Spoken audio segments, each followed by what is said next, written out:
সন্ধ্যাবেলা গিয়েছিলাম একটা আন্টির বাড়িতে। ওখানে গিয়ে দেখি যে কি সুন্দর পুঁই বিটুলি হয়ে আছে। আন্টিটার ঘরে ঢোকার সময় অন্ধকারে খেয়ালই করিনি যে এত সুন্দর পুঁই বিটুলি হয়ে আছে। পরে যখন চলে আসছিলাম তখন মা বলল, দেখ তোর মাসি কত সুন্দর পুঁই শাকের বীজ রেখেছে। এরপর এটা দেখে তো আমার ভীষণই ভালো লাগলো, তাই ভাবলাম এত সুন্দর দৃশ্যটার একটা ভিডিও করে নিই। আগে এই রকম পাকা পুঁই বিটুলি দিয়ে আমরা পায়ে আলতা পরতাম, কি যে ভালো লাগতো। একবার তো মনে মনে ভেবেছিলাম যে আন্টিকে বলবো কিছু পাকা পুঁই বিটুলি দিতে। পরে যখন শুনলাম এগুলো আন্টি বীজ রাখবে, তাই আর চাইনি। বললে হয়তো আন্টি না করতো না, কয়েকটা দিত।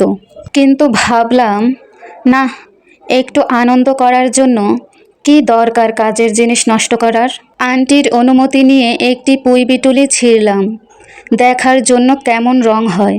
ও মা, আমি তো একদমই অবাক হয়ে গেলাম। পুঁই বিটুলিটায় কি দারুণ রং হয়েছে।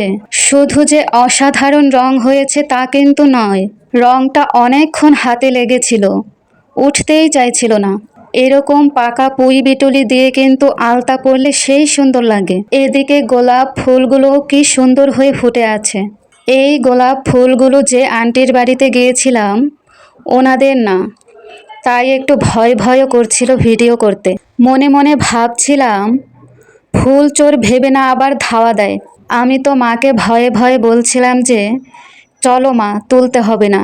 এই ফুল গাছ যার, সে আবার পেছন থেকে আমার এই কথা কখন যে শুনে ফেলেছে বুঝতে পারিনি। সে আমার কথা শুনে অভয় দিয়ে বলল, তুমি তোলো, কে কি বলবে।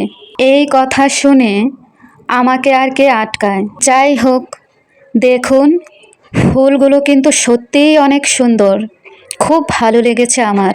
আপনাদের কেমন লেগেছে পুঁই বিটুলি আর এই সুন্দর সুন্দর গোলাপ ফুলগুলো অবশ্যই কমেন্টে জানাবেন। এই তো এরপর আন্টির বাসা থেকে আসার পথে খরগোশের জন্য খাবার কিনে নিলাম। বাঁধাকপি খরগোশের অনেক পছন্দের একটি খাবার, তাই একটা বাঁধাকপি নিয়ে নিলাম। এটার দাম মাত্র 10 টাকা।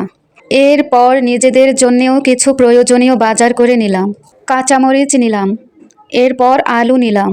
আলুর দাম একটু কম ছিল বলে বেশি করেই নিয়ে নিলাম।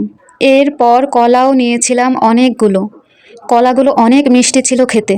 এই তো আমাদের ঘুরতে যাওয়া আর বাজার করা দুটোই শেষ। এখন আমরা চলে আসলাম বাড়িতে। আজকের সন্ধ্যাটা সত্যি অনেক দারুণ কাটলো।